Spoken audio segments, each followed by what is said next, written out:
এদিকে আসো তো। হ্যাঁ হ্যাঁ বলুন মা।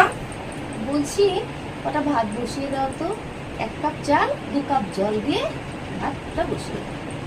আচ্ছা ঠিক আছে।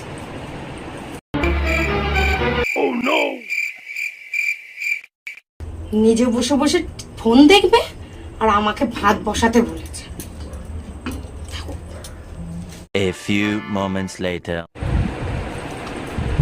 বলছি মা, 1 ঘন্টা হয়ে গেছে ভাত বসিয়েছি, এখনো না ভাত হয়নি। কি বলছো বৌমা?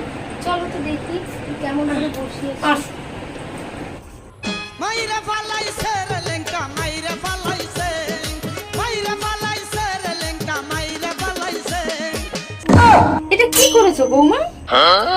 ওই যে 1 কাপ চাল আর 2 কাপ জল দিয়ে বসিয়ে দিয়েছি। হ্যাঁ হ্যাঁ, যা করছো খুব ভালো করছো।